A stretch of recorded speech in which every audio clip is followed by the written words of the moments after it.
السلام عليكم ورحمة الله وبركاته. إن الحمد لله نحمده ونستعينه ونستغفره ونعوذ بالله من شرور أنفسنا ومن سيئات أعمالنا. من يهده الله فلا مضل له ومن يضلل فلا هادي له. أشهد أن لا إله إلا الله وحده لا شريك له وأشهد أن محمدا عبده ورسوله. اللهم صل وسلم على نبينا محمد وعلى آله وأصحابه ومن تبعهم بإحسان إلى يوم الدين. أما بعد. Bapak-bapak, ibu-ibu, hadirin, hadirat jamaah Masjid Muhammad Ramadan Paduraksa yang semoga senantiasa diberkahi dan dirahmati oleh Allah Subhanahu wa taala. Pertama-tama marilah kita untuk senantiasa memanjatkan puji syukur kehadirat Allah Subhanahu wa taala atas segala limpahan karunia dan nikmat. Paling agungnya, paling besarnya nikmat yang Allah berikan kepada kita adalah nikmat hidayah. Kita diberi keimanan, kita diberi keislaman, dan juga kita ditetapkan di atas sunnah Nabi kita, Nabi Muhammad sallallahu alaihi wasallam.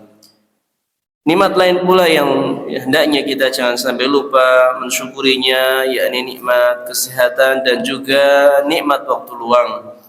Karena betapa banyak manusia yang lalai dari mensyukuri dua nikmat ini, sebagaimana disebutkan dalam hadis Nabi sallallahu alaihi wasallam, ni'matani maghbunun fihima katsirun minan nas, as-sihhatu wal faragh. Ya, dua nikmat yang banyak manusia lalai dari mensyukurinya, yaitu nikmat kesehatan dan juga nikmat waktu luang.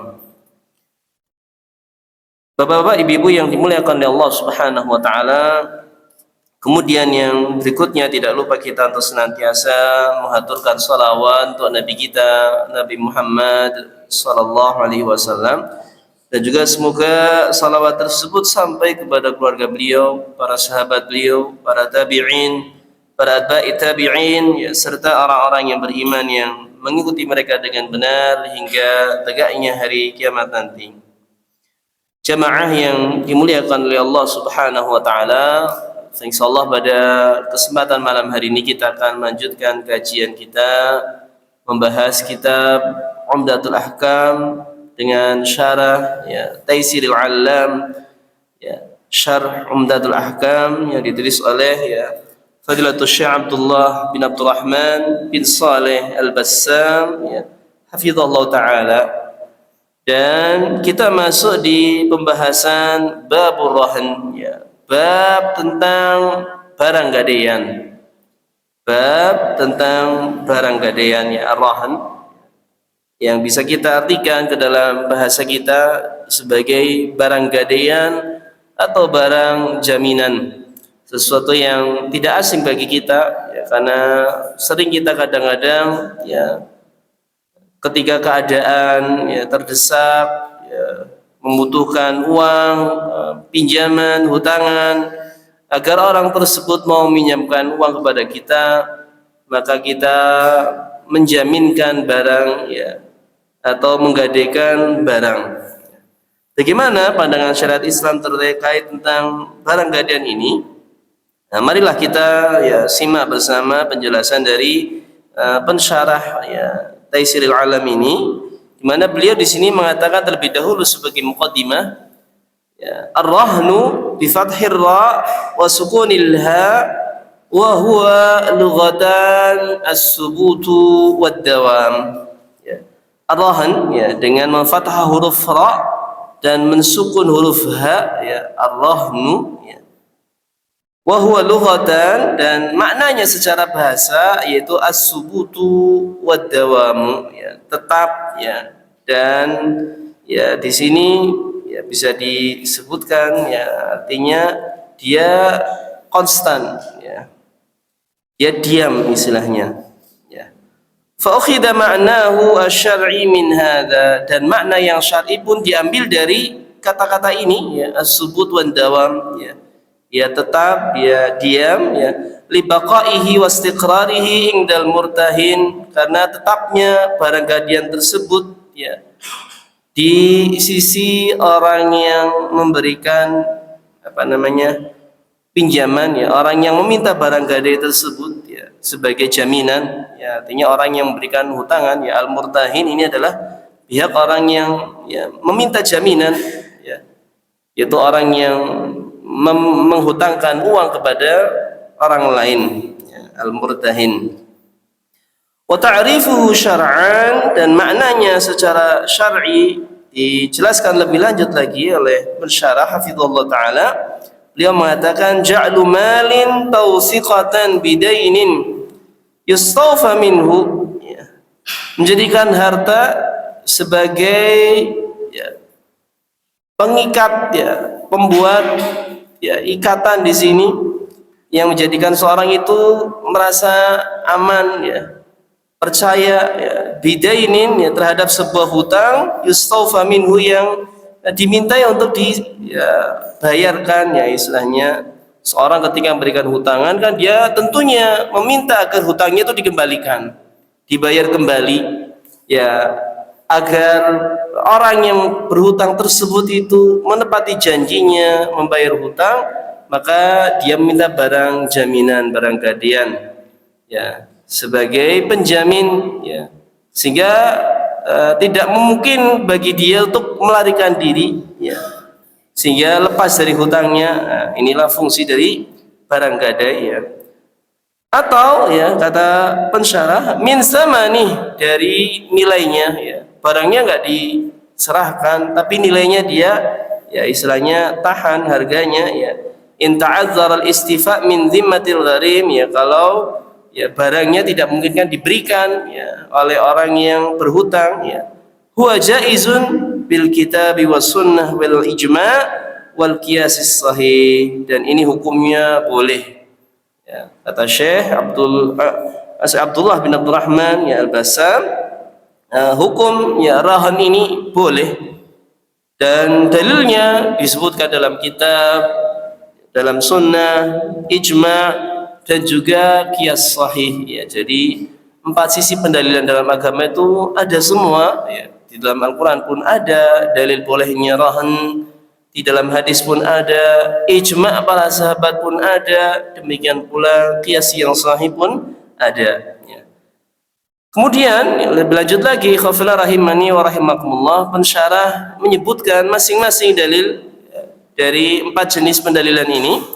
Yang pertama, kata beliau, ammal kitab, adapun dalil dari kitab, ya, faqaluhu ta'ala, yaitu firman Allah Subhanahu wa taala yang ada dalam surat Al-Baqarah ayat 283. Allah berfirman, wa in kuntum ala safarin wa lam tajidu katiban farihanun maqbudah, ya. Dan jika kalian dalam keadaan safar, walam tajidu katiban, dan kalian tidak mendapati adanya seorang katib, ya, seorang penulis, ya, farihanum maqbudah, maka, ya, dengan menggadaikan barang, ya, farihanum maqbudah, barang gadian yang diserahkan kepada orang yang memberikan hutangan kepada kita, ya, maqbudah, betul-betul diserahkan, ya, barangnya. Ini dalam surat Al-Baqarah ayat yang 283, yang menjadi landasan, ya, dari ayat Al-Quran akan bolehnya rahan bagi orang-orang yang dalam keadaan safar, yang butuh uang, ya. Terkadang dia punya uang tapi uangnya di kampung halaman, sedangkan dia dalam keadaan safar kehabisan bekal, butuh, ya, pinjaman, tapi namanya di perjalanan kadang-kadang karena tidak kenal, ya, maka butuh barang yang digadaikan. Apapun itu, ya, barang miliknya yang punya harga tentunya digadaikan kepada orang agar dia mendapatkan pinjaman uang, ya, nanti setelah dia, ya, mendapatkan uangnya kembali baru dia menebus barang gadiannya. Ini boleh. Ini dari ayat Al-Quran. Kemudian yang berikutnya, ikhwafillah rahimani wa rahimakumullah, kata pensyarah hafizallahu taala, beliau mengatakan wa amma sunnah, adapun dalil dari sunnah dari hadis Nabi sallallahu alaihi wasallam, kata beliau fakasiratun, maka banyak sekali dalil-dalil yang menjelaskan tentang bolehnya gadaian itu banyak. Ya, gadaian itu dalilnya banyak dari hadis. Ya.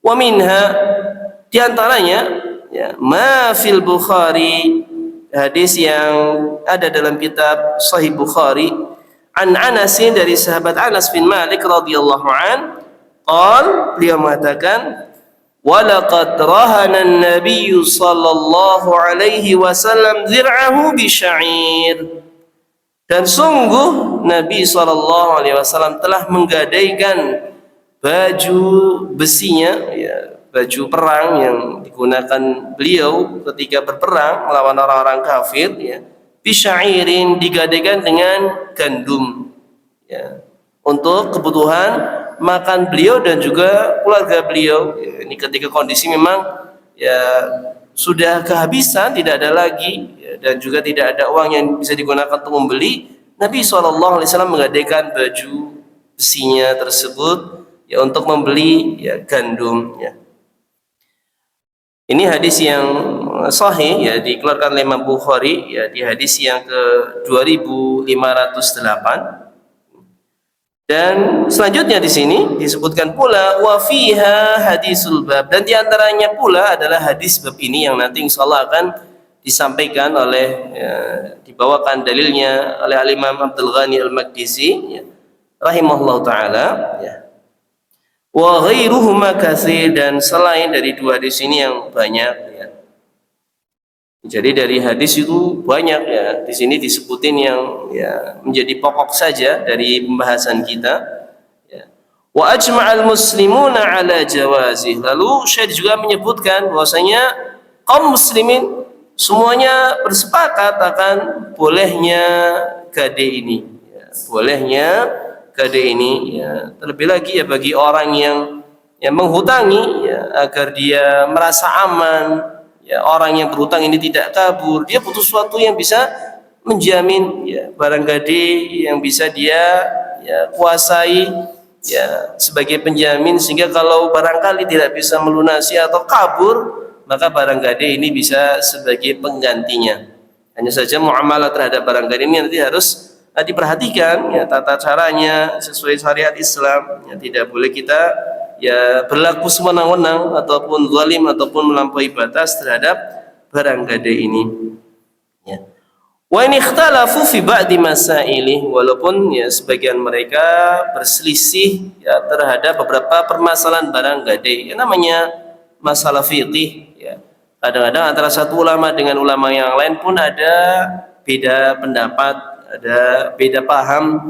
Kadang-kadang walaupun dalilnya sama, tapi karena sisi pendalilannya yang berbeda sehingga membuahkan hukum yang berbeda pula. Dan ini sah-sah saja, tidak masalah, ya. Yang penting masing-masing punya dalilnya dan punya argumentasinya. Adapun kita sebagai mad'u, sebagai, ya, awam, ya, maka kita bisa menilai, melihat mana pendapat yang lebih mendekati kebenaran, lalu kita memilih dari pendapat tersebut. Lalu Syekh di sini mengatakan, ya, kama annal hajah da'iyatun ilaihi fi katsir minal muamalat, sebagaimana, ya, al-hajah, kebutuhan, ya, kita semuanya, ya, baik dari sisi orang yang berhutang maupun orang yang menghutangi, yaitu, ya, mendorong, ya, untuk adanya, ya, praktek gadai ini dalam muamalah kita, idbihi yahsulu tawsiqa wal istifa, yang dengan adanya barang gadai ini ada tawsiqah, ya, sesuatu yang bisa menjadi, ya, penjamin, ya, wal istifa, dan juga bisa digunakan untuk menjadi pelunas, ya. Sehingga hal ini sangat dibutuhkan oleh kita semuanya, ya, sebagai kaum muslimin yang bermuamalah satu dengan yang lainnya, ya. Nah, ini terkait tentang barang gadai, ya. Bahkan disebutkan lebih lanjut lagi, ya, amma faidatuhu fakabirah, Dan faidah dari adanya barang gadai ini manfaatnya besar, manfaatnya banyak. Ya. Barang gadai manfaatnya banyak sehingga syariat pun membolehkannya. Li'annahu minal wasa'iq allati yahsulu minhal istifa inda ta'adzuri dzalika minadz zimam. Ya, wa yu'man bihi min udril madin. Ya, karena ya barang gadai itu menjadi ya penjamin ya yang dengan barang tersebut ya bisa dibayar atau dipenuhi ya hutang-hutang ya ingda ta'adzuri dzalika minaz zimam ya ketika ya memang tidak bisa ya dikembalikan hutang tersebut ya atau ya aman dari uzurnya orang yang berhutang ya. Orang yang berhutang ya ini kadang-kadang namanya manusia belum tentu ya rezekinya lancar terus ya sehingga kadang-kadang namanya orang bisa jadi sudah hutang dijanjikan sebulan lagi insya Allah akan ada rezeki tapi qadarullah tidak bisa ya ternyata ya barangkali panennya gagal sehingga tidak bisa nyaur hutang nah, maka barang gadaian di sini yang bisa menjadi penjamin ketika ada uzur dari orang yang berhutang ya wa yahsulu bihil itmi'nan lidda'in min madini ya sehingga orang yang menghutangi itu merasa tenang ya, merasa tenang ya, dari orang yang berhutang ketika ada barang jaminan tadi nah, ini faidah ya, yang besar dari barang gadai. Kemudian kata Syekh Hafizahullah Ta'ala wa akmalut tawassuk idza qubidha rahnu 'indal murtahin dan paling sempurnanya penjaminan di sini tatkala barang gadai ini dikuasai oleh orang yang meminta gadaian tersebut artinya orang yang menghutangi ya, namanya barang gadai ya diserahkan kepada orang yang menghutangi yang meminta gadai ini paling kuatnya ya pengikat ya penjamin ya awil adlul ladzi yurdir rahin wal murtahin baqa'u biyadihi ya. Atau ya diserahkan kepada siapa yang bisa diridhoi oleh pihak orang yang memberikan gadaian atau yang meminta gadaian ya barang ini dipercayakan kepada seseorang boleh-boleh saja ya boleh-boleh saja boleh pada orang yang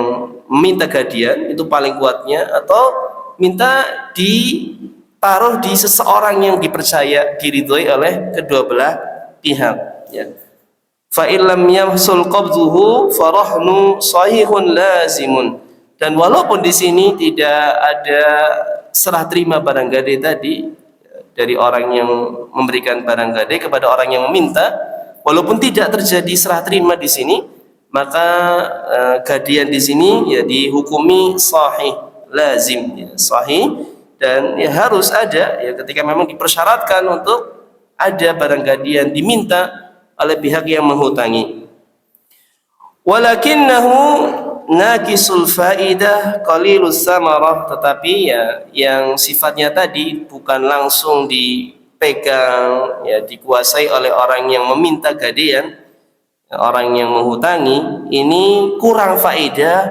dan juga sedikit manfaatnya waqad arsyadallahu ila akmalil halat wa awsaqiha dan sungguh Allah Subhanahu wa taala telah memberikan petunjuk kepada keadaan yang paling sempurna keadaan yang paling aman terjamin ya farihanum maqbudah ya yakni bahwasanya barang gadai itu maqbudah diserahkan dikuasai oleh orang yang meminta barang gadai tadi paling aman dan paling kuatnya jaminan ya jadi paling bagusnya barang gadai dikasihkan kepada orang yang menghutangi orang yang minta gadaian ini disebutkan dalam surat Al-Baqarah tadi ayat yang ke-283 ini sedikit mukadimah dari pensyarah hafizahullah ta'ala.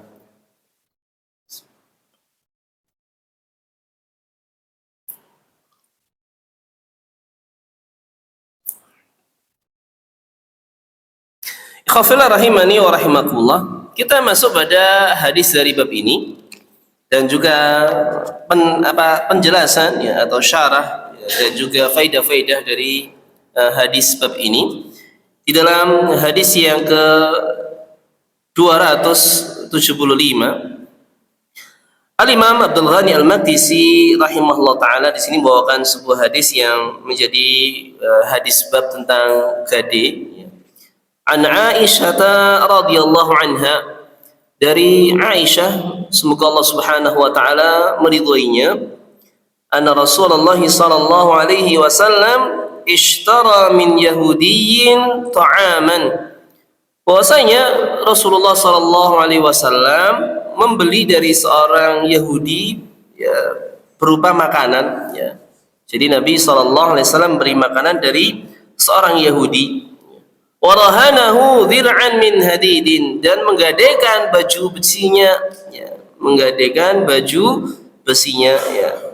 Ya, karena memang tidak ada uang yang digunakan untuk membayar, akhirnya Nabi sallallahu alaihi wasallam menggunakan baju besinya sebagai barang jaminan, barang gadai atas hutang yang diambil oleh Nabi sallallahu alaihi wasallam berupa makanan. Ini hadis yang sahih diriwayatkan oleh Imam Bukhari dan Imam Muslim. Imam Bukhari di banyak nomor hadis, ya, dan juga Imam Muslim ada di satu hadis, ya. Baik, ya, ikhwafillah rahimani wa rahimakumullah. Mari kita perhatikan, ya, penjelasan umum, ya, dari hadis ini, ya. Pensyarah hafizallahu taala beliau mengatakan al-ma'na al-ijmali, mana umum dari hadis ini, ya, di dalam hadis ini ada penjelasan, ya, zuhadatun Nabi sallallahu alaihi wasallam fil hayatid dunya, ada contoh praktek dari kezuhudan Nabi sallallahu alaihi wasallam di dalam kehidupan di dunia. Jadi Nabi sallallahu alaihi wasallam adalah sosok manusia, ya, yang patut untuk kita teladani, ya. Dalam hal ini adalah kezuhudan beliau, ya, bagaimana beliau tuh sampai kekurangan makanan di dalam rumahnya sehingga beliau harus menggadaikan baju besinya, ya. Wataqalliluhu minha, ya, beliau tidak menimbun banyak harta, ya, istilahnya di rumahnya itu tidaklah bertahan harta, ya, misalnya Nabi sallallahu alaihi wasallam mendapatkan bagian dari harta ghanimah ataupun dari harta fai, maka tidaklah harta ini bertahan dalam rumahnya melebihi 3 hari, ya, sehingga Nabi sallallahu alaihi wasallam itu di sini dalam, ya, praktek zuhud, ya, terhadap dunia, tidak cinta dunia, ya, tidak cinta dunia. Wa qaramuhu alladhi yubarir riyah lam yabqa ma yaddakhiruhu liquti nafsihi, ya, dan kebaikan beliau yang seperti angin yang mengalir, ya, kebaikan beliau yang seperti angin yang mengalir, di mana, ya, tidaklah, ya, diam di dalam rumah beliau, ya, makanan yang disimpan lebih, ya, dari, ya, istilahnya kalau dalam hadis lain disebutkan 3 hari, ya. Jadi beliau tidaklah menyimpan lama, ya, stok, ya, makanan, ya, yang menjadi kebutuhan beliau dan juga keluarga beliau, ya. Wa qutu ahlihi, ya, kebutuhan makan beliau dan juga kebutuhan makan keluarga beliau. Al-ayyam al-yasirah, ya, kecuali hanya beberapa hari saja. Kecuali hanya beberapa hari saja, ya, disebutkan dalam hadis itu 3 hari, ya. Nabi SAW itu tidaklah membiarkan, ya, istilahnya harta yang, ya, diberikan kepada beliau baik dari sisi ghanimah atau fai, ya, tidak disimpan lama, tapi segera dibagi-bagikan kepada orang-orang yang berhak dari kalangan fuqara wal masakin, ya, orang-orang fakir dan miskin yang membutuhkan, ya, dari kalangan sahabat beliau, ya, tidak disimpan lama, sehingga, ya, beliau pun, ya, di rumahnya, ya, sampai tadi, ya, mendapatkan, ya, kekurangan, sehingga ketika beliau butuh tidak ada yang bisa digunakan untuk membayar sampai harus menggadaikan baju besi beliau, ya. Ya, bandingkan dengan keadaan kita yang masya Allah kadang-kadang, ya, bisa jadi sebulan itu sudah ada, ya, kita stok makanan, ya, bahkan kadang-kadang ada yang sampai setahun itu sudah ada stok makanan, ya. Ini kadang-kadang ada orang yang demikian, ya. Tapi intinya di sini hendaknya kita sebagai seorang muslim, sebagai umat Nabi Muhammad SAW, hendaknya kita memiliki sikap zuhud, ya. Sikap zuhud ini yakni kita meninggalkan cinta dunia, kita mengambil dunia hanya sesuai dengan kebutuhan kita saja. Dan dalam masalah ini ya, Nabi SAW bersabda ya terkait tentang zuhud ini ya, ishad fid dunya yuhibbakallah. Zuhudlah terhadap apa yang ada di dunia ini, niscaya Allah akan mencintaimu. Ya, wazhad fima indan nas yuhibbakan nas, dan zuhudlah terhadap apa yang ada pada manusia, niscaya manusia akan mencintaimu pula. Ya, ini terkait tentang sikap zuhud. Kita ya tidak ya ngoyo, dan kita tidak istilahnya ya, menggebu-gebu ya, terhadap dunia. Ya. Baik.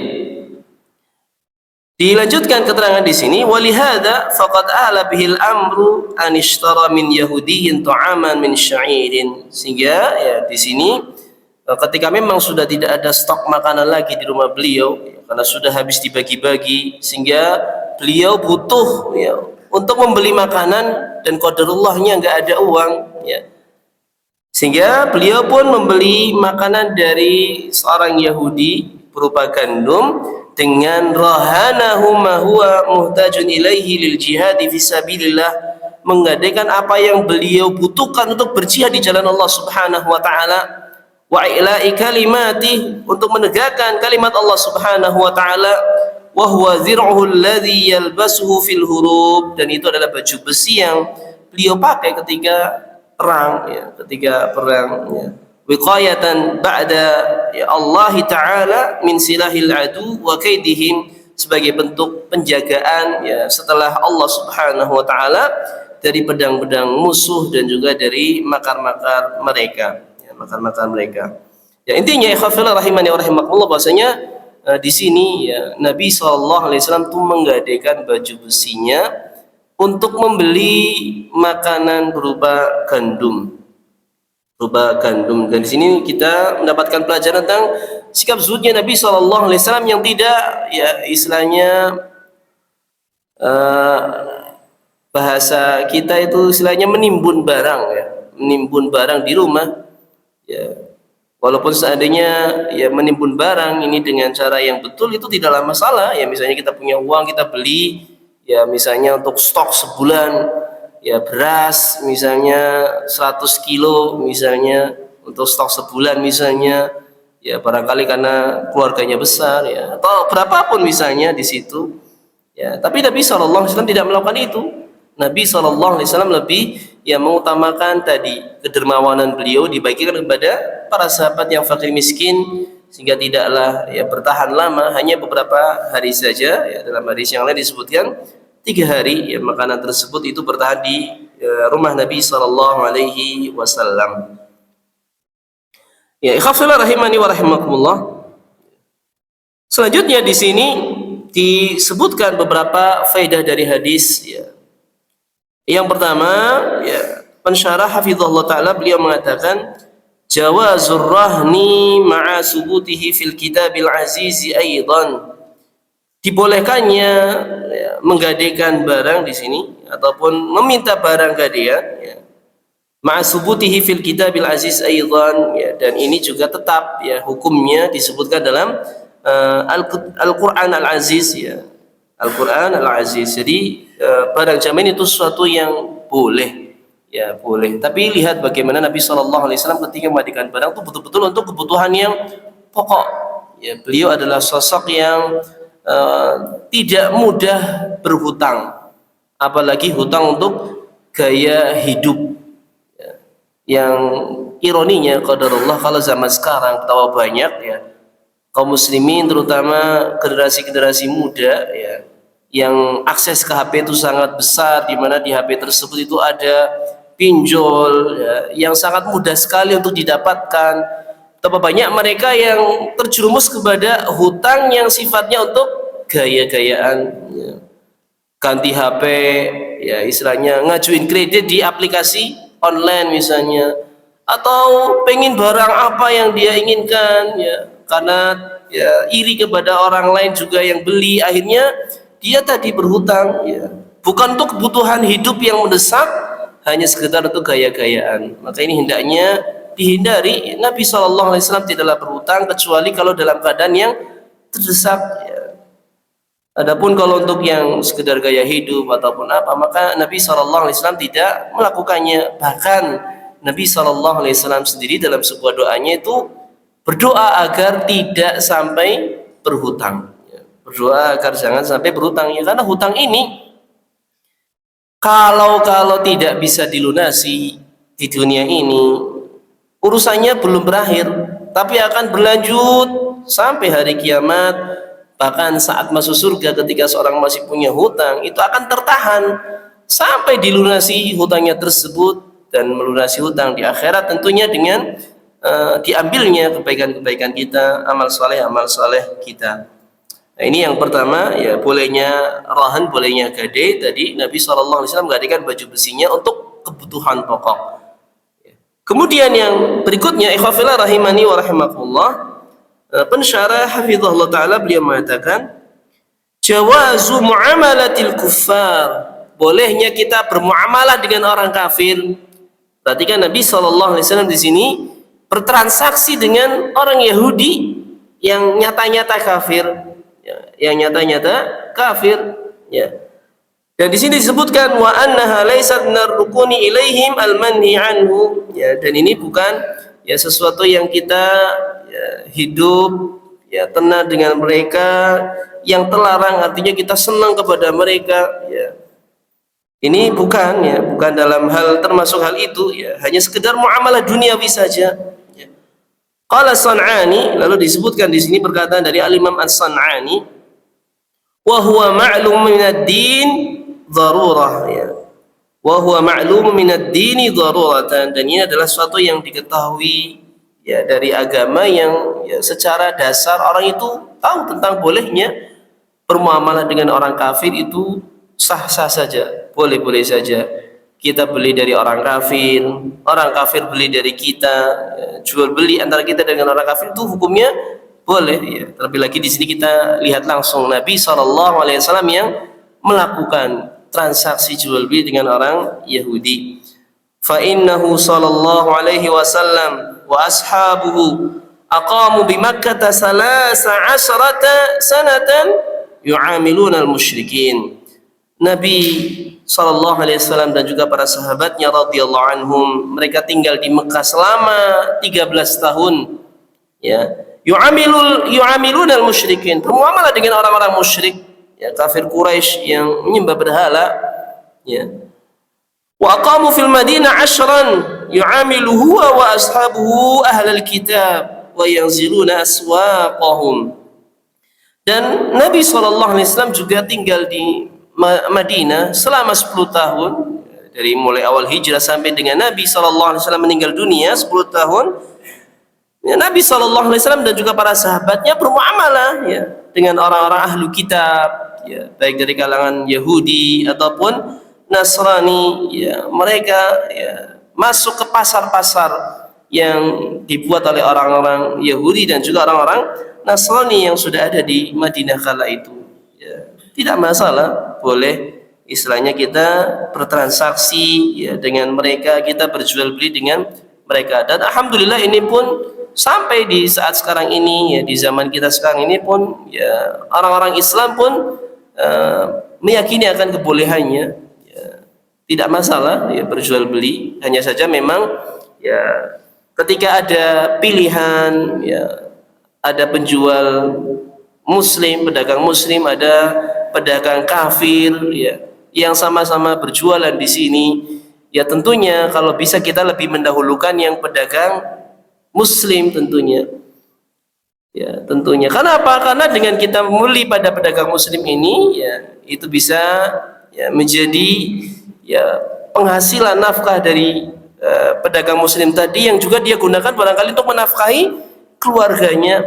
Apalagi terkadang tentunya pedagang yang muslim ini dia akan memberikan sumbangsih, ya, sedekah ke masjid, sedekah kepada fakir miskin yang muslim. Ya, berbeda dengan misalnya orang kafir tersebut, ya, dia mendapatkan keuntungan dari pembelian kita, tentunya, ya, dia, ya, digunakan untuk menafkahi keluarganya yang kafir. Demikian pula tentunya dia kalau mau sedekahnya ke tempat ibadahnya mereka, ya. Kalaupun cari fakir miskin, ya cari fakir miskin yang memang seagama dengan mereka. Biasanya kan seperti itu, lebih didahulukan. Sehingga kalau memang ada pilihan kita bisa memilih di sini antara pedagang muslim dengan pedagang kafir, ya hendaknya lebih kita mendahulukan pedagang yang muslim tadi. Walaupun seandainya kita memilih pedagang kafir, ini tidaklah berdosa karena hukumnya mubah saja. Hukumnya mubah saja. Tapi di sini ada permasalahan bagaimana ketika orang kafir ini, ya, dia menggunakan, ya, keuntungan penjualan dia untuk, ya, misalnya mendukung penyerangan, penjajahan terhadap orang-orang Islam, ya. Maka dalam hal ini sebaiknya maka kita hindari bertransaksi dengan orang-orang kafir tadi, ya, seperti yang kita ketahui sekarang ini, ya, ada produk-produk dari perusahaan-perusahaan tertentu yang memang dia mendukung, ya, istilahnya orang-orang kafir Yahudi yang menjajah Palestina. Kalau kita tahu betul tentang hal ini, bahwasanya produk-produk ini, ya, digunakan untuk mendukung penjajahan, penindasan terhadap kaum muslimin, sebaiknya kita tidak membelinya. Walaupun secara hukum, ya, muamalah itu boleh-boleh saja. Tapi dalam rangka kita wala wal bara terhadap sama muslim, loyalitas kasih sayang kita kepada sama muslim, ya sebaiknya kita hindari. Karena kalau kita tetap terus, ya artinya kita ada sumbangsi, walaupun barangkali kita tidak mendukung, tapi kan ada sumbangsi kita yang masuk, ya, kepada orang-orang kafir yang digunakan untuk menjajah, menindas saudara-saudara kita kaum muslimin di, ya, tempat-tempat yang di situ ditindas, ya, seperti Palestina. Wallahu ta'ala alam bisawab. Ya, jadi hukum asalnya boleh, ya, hukum asalnya boleh. Tapi kalau bisa milih maka pilihlah, ya, pedagang yang muslim, ya, apalagi kalau kita tahu nyata-nyata produk-produk tertentu di sini yang dia digunakan untuk, ya, menindas, ya, maka hendaknya kita hindari membeli produk-produk tersebut. Walaupun produk-produk tersebut itu yang jual malah kaum muslimin, ya, ya, karena memang sekarang kan penjualan, ya, luar biasa sekali, ya, istilahnya pemasaran barang-barang tersebut pun yang jual adalah kaum muslimin pula. Tapi, ya, muaranya nanti, ya, karena perusahaan tersebut adalah perusahaan yang mendukung, ya, Yahudi, akhirnya digunakan untuk sumbangsih di dalam, ya, menindas dan menjajah. Waliyadzubillah. Baik. Kemudian faedah yang ketiga yang berikutnya di sini, khafillah rahimani wa rahimakumullah, disebutkan fihi jawazu muamalati man aksara malihi haramun. Di sini, ya, ada dalil pembolehan bermuamalah dengan orang yang hartanya dominannya tuh haram. Ya, diperbolehkan kita bermuamalah dengan orang yang dominan hartanya haram. Dominan hartanya haram saja kita boleh bermuamalah dengannya, apalagi kalau yang, ya, harta haramnya itu mungkin sedikit, ya, sedikit itu tidak masalah, kita boleh-boleh saja, ya. Di sini Nabi SAW kan bermuamalah dengan seorang Yahudi, dan kita tahu Yahudi itu orang yang menghalalkan segala cara untuk mendapatkan harta. Kita perhatikan keterangannya di sini, ya. Malam yu'lam anna 'ainal muta'amil bihi haramun, ya, ainal muta'amal bihi haramun, selama tidak diketahui bahwasanya, ya, barang yang dijadikan objek muamalah ini haram. Selama barang yang dijadikan objek muamalah ini barang yang haram, selama bukan, ya, maka tidak masalah. Tapi kalau objek yang dimuamalahkan itu sesuatu yang haram, ya tidak boleh kita bermuamalah, ya. Sampai pun dengan seorang muslim pun kalau objeknya haram, ya tidak boleh, ya. Kalau barang yang dimuamalahkan, yang diperjualbelikan ini haram, ya tidak boleh, ya. Qala As-San'ani, di sini dinukilkan perkataan Al-Imam As-San'ani rahimahullah taala, wa fihi dalilun ila adamin nadhari ila kaifiyati muamalatihim fi anfusihim. Di sini, ya, dalam hadis ini maksudnya hadis Nabi SAW yang bermuamalah dengan orang Yahudi, ada dalil ila adamin nazar, ya, tidak perlu untuk, ya, melihat, meneliti ila kaifiyati muamalatihim, kepada tata cara muamalah mereka fi anfusihim, pada diri mereka. Jadi kita nggak perlu tahu ini orang Yahudi dapat uangnya dari mana, apakah caranya baik ataukah tidak, apakah caranya halal ataukah haram.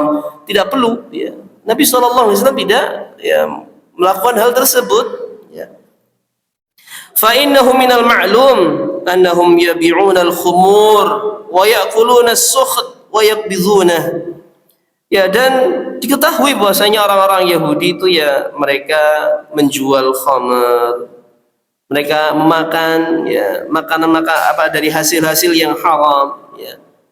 Mereka menguasainya. Walakin laisa lana al-bahsu an muamalatihim wa an kaifiyati dukhulil mali ila aidihim. Tetapi kita tidak perlu ya untuk mencari-cari tahu tentang muamalahnya mereka, bagaimana harta itu bisa didapatkan oleh mereka. Tidak perlu ya, tidak perlu ya. Bal nu'amiluhum muamalatan man fi yadihi milkuhul halal hatta yatabayyana lana khilafahu wa misluhu adh-dhulmah.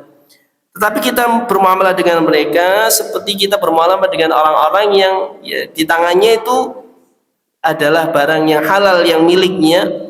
Ya, kita tetap bermuamalah dengannya sampai nyata-nyata ya kebalikannya, artinya ini ya istilahnya jelas-jelas yang haram ya. Hatta yatabayyana khilafah ya, sampai jelas yang sebaliknya ya. Wa misluhu adz-dzulmah, dan yang semisalnya adalah kezaliman-kezaliman di sini ya.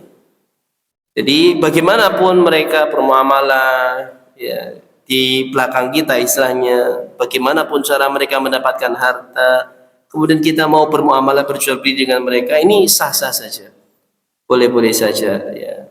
Ini orang yang dominan hartanya haram, apalagi yang barangkali hanya sebagian kecil saja, ini tidak masalah, hukumnya boleh-boleh saja ya, boleh-boleh saja. Baik.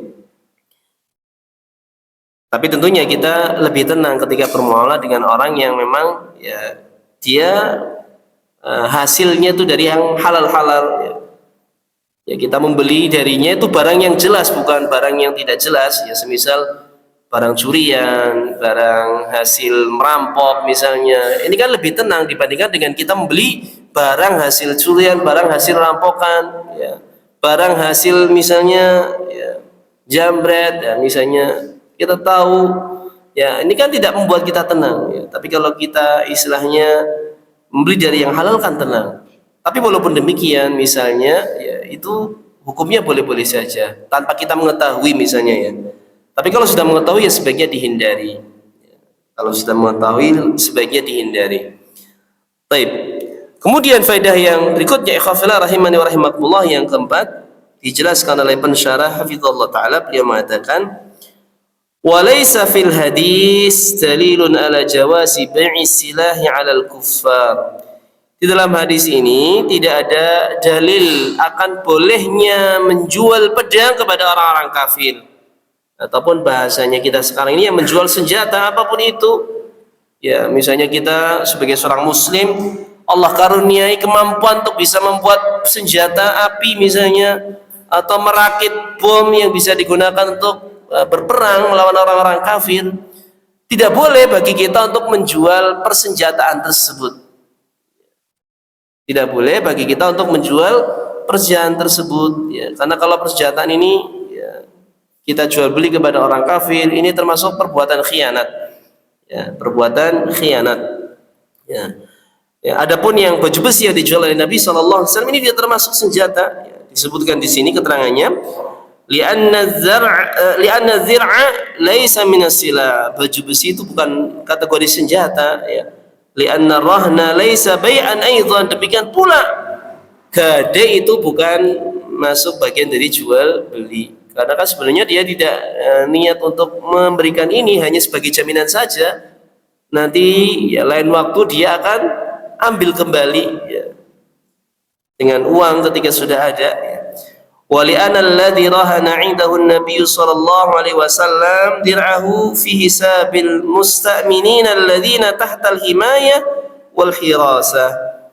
Dan juga orang yang Nabi menggadaikan baju besinya kepadanya, orang ini itu kategori orang musta'minin. alladzina tatal himayah wal hirasah. Orang-orang kafir dhimmi yang hidup di bawah pemimpin kaum muslimin, ya, pemimpin kaum muslimin yang digadaikan itu baju besi, tidak termasuk senjata, dan juga yang ya digadaikan kepadanya baju besi tersebut itu adalah orang kafir mustaminin, ya, orang yang mendapatkan jaminan keamanan, ya, dari pemerintah kaum muslimin. Fala yukhsha minhum satwah aw khiyana, tidak dikhawatirkan dia itu melakukan tindakan ya makar, tindakan khianat, tidak dikhawatirkan, ya, karena tahu posisinya itu di bawah lemah, ya, di bawah pemimpin kaum muslimin, ya. Adapun fa inna i'anatal kuffari wal a'da bil asliha muharramah wa khiyanah kubra, membantu orang-orang kafir, musuh-musuh dengan persenjataan, ya, kita menjual senjata kepada mereka, ini termasuk perbuatan yang muharramah, hukumnya haram, dan termasuk perbuatan khianatun kubra, perbuatan khianat yang besar, waliyadzubillah. Sehingga tidak boleh barangkali kita orang-orang yang misalnya ahli kimia, ahli nuklir, kemudian buat senjata, tidak boleh kita jual kepada orang-orang kafir, ya. Wallahu ta'ala alam bisawab. Kita sudah dulu untuk adzan, ya. Setelahnya nanti kita akan lanjutkan keterangan tentang faedah dari hadis ini. Tafadhal.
Alhamdulillah, salatu wassalamu ala rasulillah wa ala alihi wa ashabihi wa mawalah. Amma ba'd. Ikhwafillah rahimani wa rahimakumullah. Jadi kalau menjual sesuatu yang tidak terkategori sebagai senjata kepada orang kafir itu boleh-boleh saja. Tapi kalau barang tersebut terkategori sebagai senjata yang bisa digunakan untuk menyerang kaum muslimin, maka hukumnya haram ya, untuk kita menjual kepada orang-orang kafir. Ya. Kemudian yang berikutnya, ikhwafillah rahimani wa rahimakumullah, di faedah yang kelima, pensyarah hafizallahu taala beliau menjelaskan fihi ma kana alaihi an-nabiy sallallahu alaihi wasallam min al-iqlal wa zuhdi raghbatan fi ma 'inda Allah wa karaman fala yada' malan yukirru 'indah.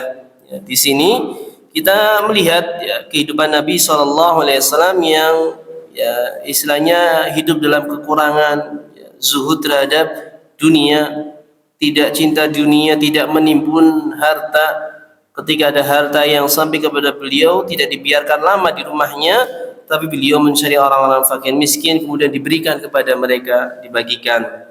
Ya, raghbatan fi ma 'indallah, ini dalam rangka ya mengharapkan apa yang ada di sisi Allah Subhanahu wa taala, wa karaman, demikian pula karena sikap dermawannya Nabi sallallahu alaihi wasallam yang sangat luar biasa.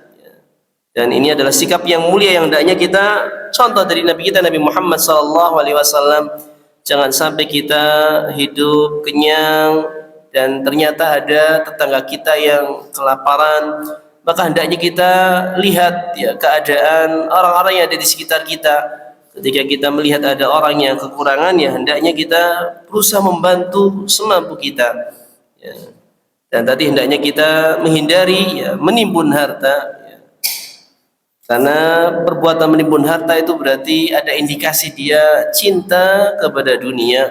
Dan orang yang cinta dunia maka akan ya, dia memiliki sifat-sifat tercela ya, di antaranya sikap serakah, sikap pelit ya, demikian pula sikap hasad yang muncul biasanya setelahnya. Ya, maka hendaknya kita berusaha untuk menghindari sikap tercela, karena akibatnya adalah ya, kehinaan yang Allah Subhanahu wa taala timpakan kepada kita dan tidak akan hilang kecuali kalau kita sudah kembali kepada agama Allah Subhanahu wa taala. Ya. Kemudian yang berikutnya keenam, ya, Syekh di sini menjelaskan wa fihi tasmiyatus syair bit ta'am. Di dalam hadis ini ada penamaan asy-syair dengan makanan ya, gandum ya, disebut sebagai makanan ya. Khilafan liman qassara tasmiyah 'alal khintah, ya berbeda dengan orang yang istilahnya membatasi makanan ini hanya dengan hintah ya, hintah yang sudah berbentuk tepung ya. Yang sudah berbentuk tepung. Kalau syair ini kan masih berbentuk biji ya.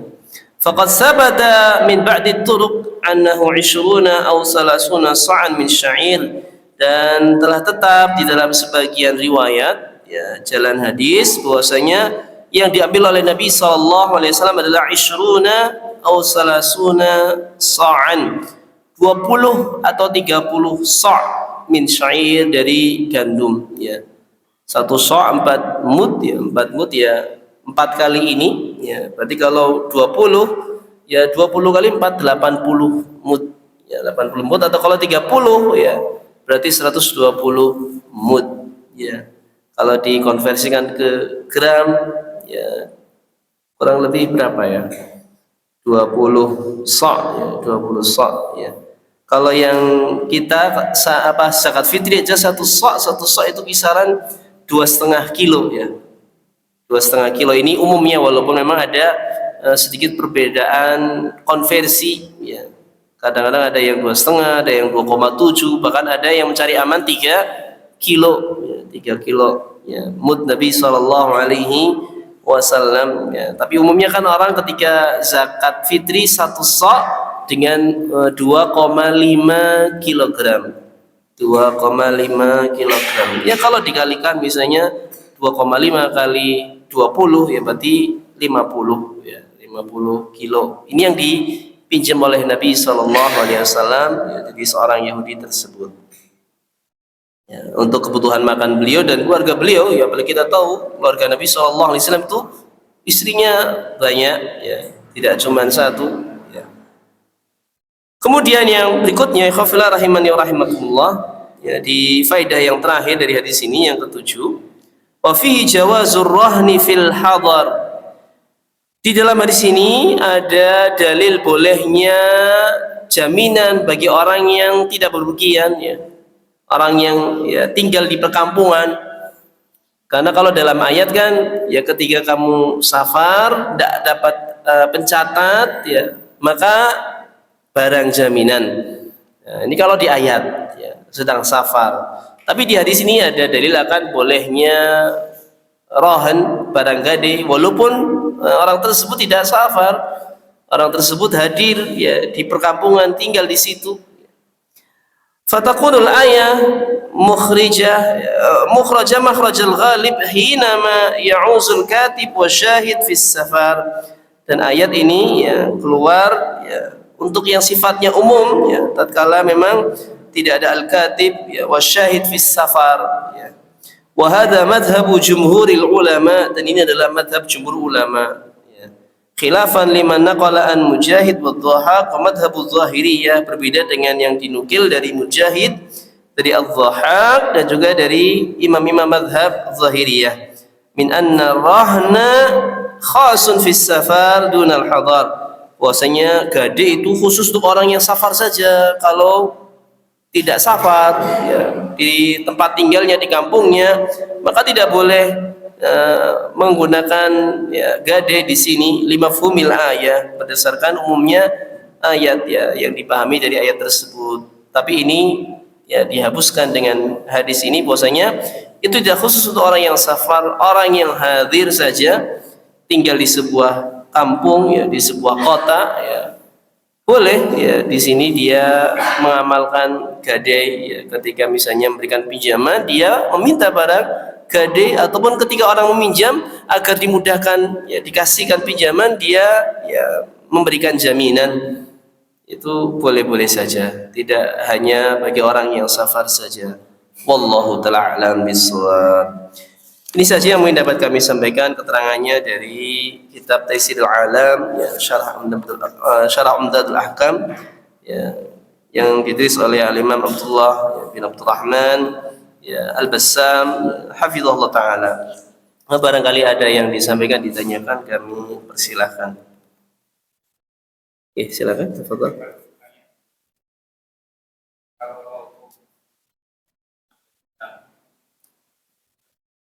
Membeli rumah dari hutang riba. Maksudnya orang KPR lalu dijual.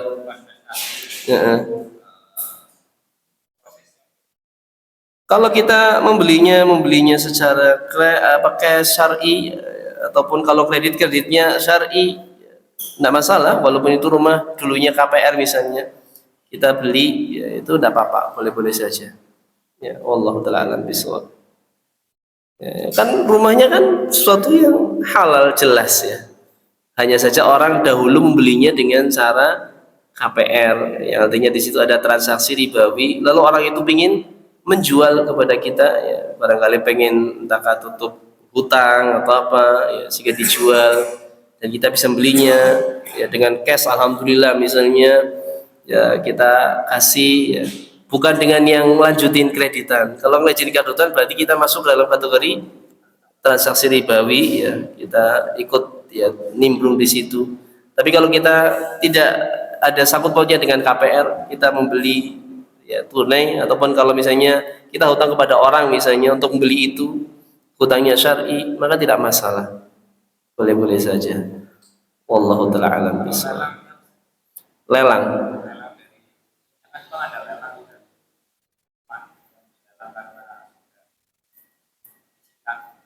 Disita. Ya, barang lelangan ya yang diperjualbelikan ya, hukum boleh saja selama barang itu adalah barang yang halal jelas ya, itu boleh-boleh saja kita ikut membelinya. Tapi kalau barangnya barang yang haram ya jelas ya tidak boleh kita untuk membelinya.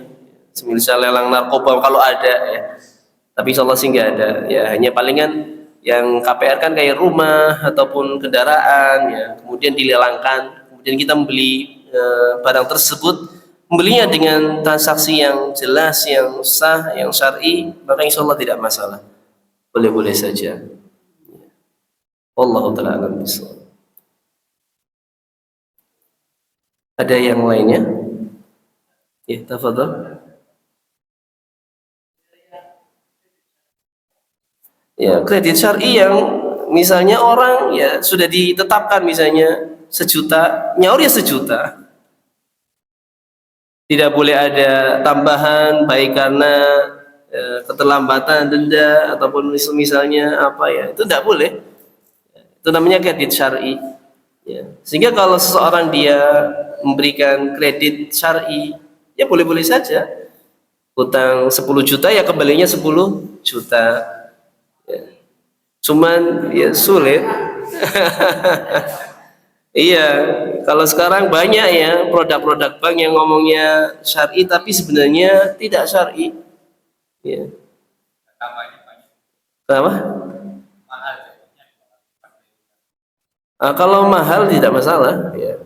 Kalau mahal hanya sekedar mahalnya saja ya. Ya memang kan mungkin dia kan perhitungan ya supaya ya untuk menutup operasionalnya dia sehingga harganya kadang-kadang bisa jadi 2 kali lipat, 3 kali lipat dari harga normal ya. Normal. Ya, itu tidak masalah. Yang penting sepakat memang harganya segitu. Ya, misalnya barang ini harusnya 100 juta.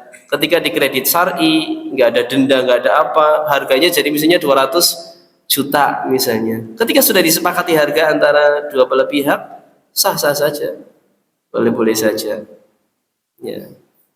Ya, itu kredit syar'i ya. Artinya ngutangi seberapa ya mengembalikan sesuai dengan yang dipinjamnya, itu kredit syar'i. Adapun kalau kita meminjam lalu mengembalikan ada kelebihan, ya ini namanya riba.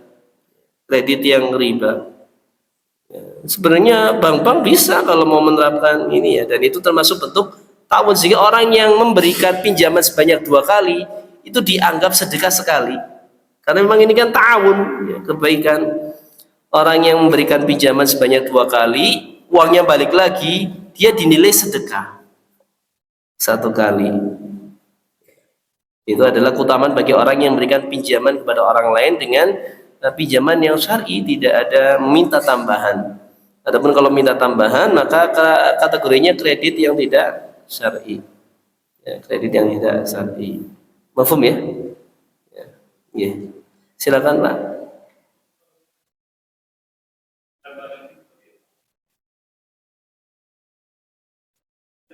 Barang-barang ribawi dipakai untuk jaminan. Misalnya jenengan beli motor kredit, emas perak. Oh, maksudnya ya dari 6 asnaf barang ribawi ya, emas, perak, gandum, ya, itu dijadikan barang jaminan gade. Boleh-boleh saja. Artinya barang yang punya nilai, ya itu bisa jadikan barang jaminan. Ya. Bahkan kalau zaman sekarang itu bisa jadi jaminan itu berupa surat berharga ya, sertifikat. Rumahnya enggak, istilahnya yang dijadikan jaminan itu adalah sertifikatnya, biasanya kayak gitu. Itu boleh-boleh saja. Ya, apalagi barangkali emas. Saya punya gelang emas ini, saya gadekan, ya, istilahnya saya minjam sekian, nanti saya ambil lagi, ya. Ya, kemudian saya tebus barang gadenya, itu boleh.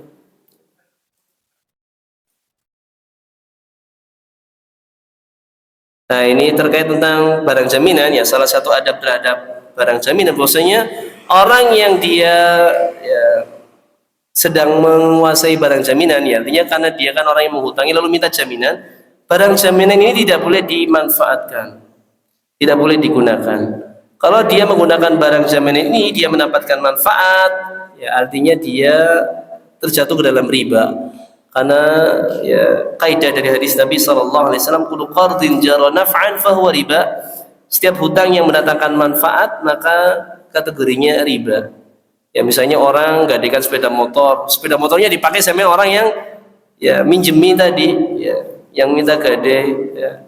Dia kan mendapatkan manfaat dari motornya, maka dia kategorinya riba di situ. Maka barang gade itu tidak boleh dipakai. Karena dalam kaidah fikih juga disebutkan ya, al-mazghul la yusaghal. Ya, barang gade itu barang yang sibuk dengan gadeannya ya, karena dia sedang digade, dia sedang sibuk, tidak boleh digunakan. La yusaghal, ya, tidak boleh digunakan. Barang gade ya diam saja, hanya saja memang namanya barang gade, apalagi barangkali barang gadenya itu berupa hewan ya.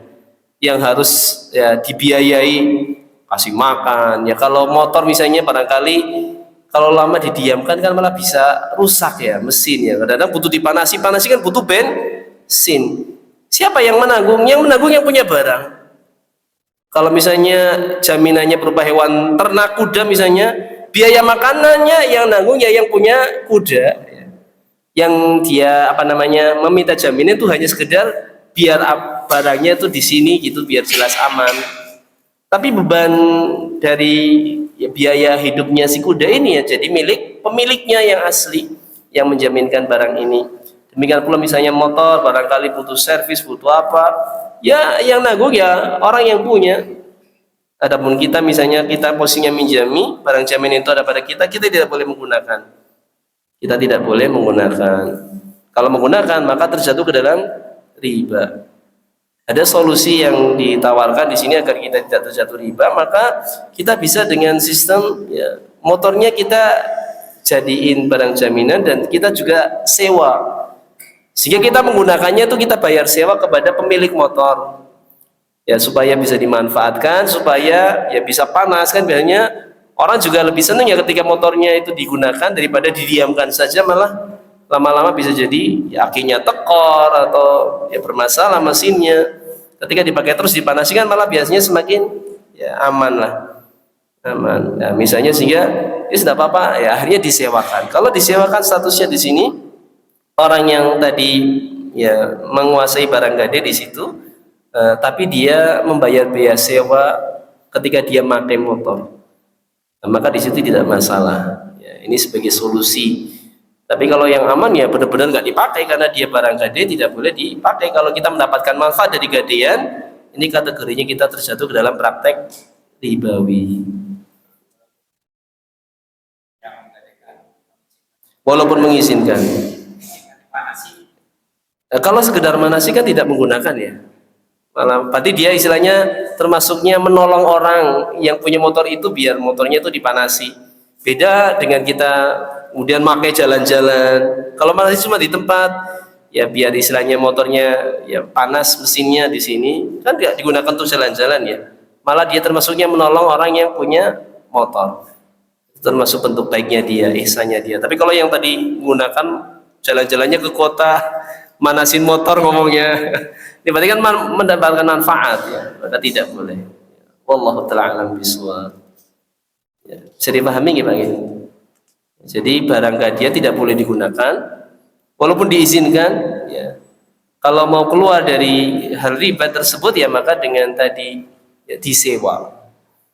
Sehingga dia bisa menggunakan ya sewa motor sesuai dengan ya, biayanya berapa barangkali kesepakatan sehari 100.000 misalnya digunakan untuk nge-grab akhirnya misalnya seperti itu boleh-boleh saja. Jadi barang gadean sekaligus dia disewa agar bisa dimanfaatkan sehingga dia tidak mendapatkan manfaat dari hutangnya.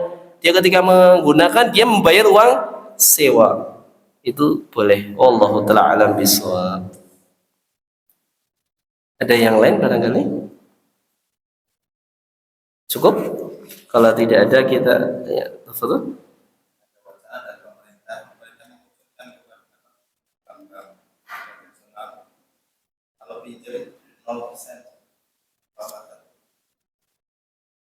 Kalau pinjam 0% ya berarti nggak ada riba, alhamdulillah. Berarti bagus. Seperti itu. Administrasi. Ada administrasinya. Wallah. Ya, kalau pinjaman yang benar-benar 0% ya, misalnya kita minjam 1 juta, mengembalikan 1 juta, ya itu aman. Itu berarti tidak bertentangan dengan syariat. Tapi kalau ada kelebihannya, ya ini kategorinya riba. Wallahu ta'ala alam bisawab. Ya, administrasi nanti modelnya dipotong itu ya. Minjam 1 juta, dapatnya cuman misalnya 750 gitu ya. Ya Allah, itu kategorinya riba. Wallahu ta'ala alam bisawab. Tapi kalau memang benar-benar 0% ya, istilahnya minjam 1 juta ya kembali 1 juta, minjam 100 juta ya kembali 100 juta, maka itu syar'i insyaallah. Tapi kalau ada kelebihan ya kategorinya itu riba. Denda penalti ya riba. Tapi tetap kalau terlambat ya akhirnya kena denda. Denda itu kategorinya riba nasi'ah. Wallahu taala alam bisawab. Baik, ini saja mungkin yang dapat kami sampaikan, ya sudah 7:30. Kita akhiri majelis kita pada kesempatan malam hari ini dengan membaca doa kafaratul majelis. Subhanakallahumma wa bihamdika asyhadu an la ilaha illa anta astaghfiruka wa atubu ilaik. Jazakumullahu khairan wa akhiru da'wana alhamdulillahi rabbil alamin. Wassalamualaikum warahmatullahi wabarakatuh.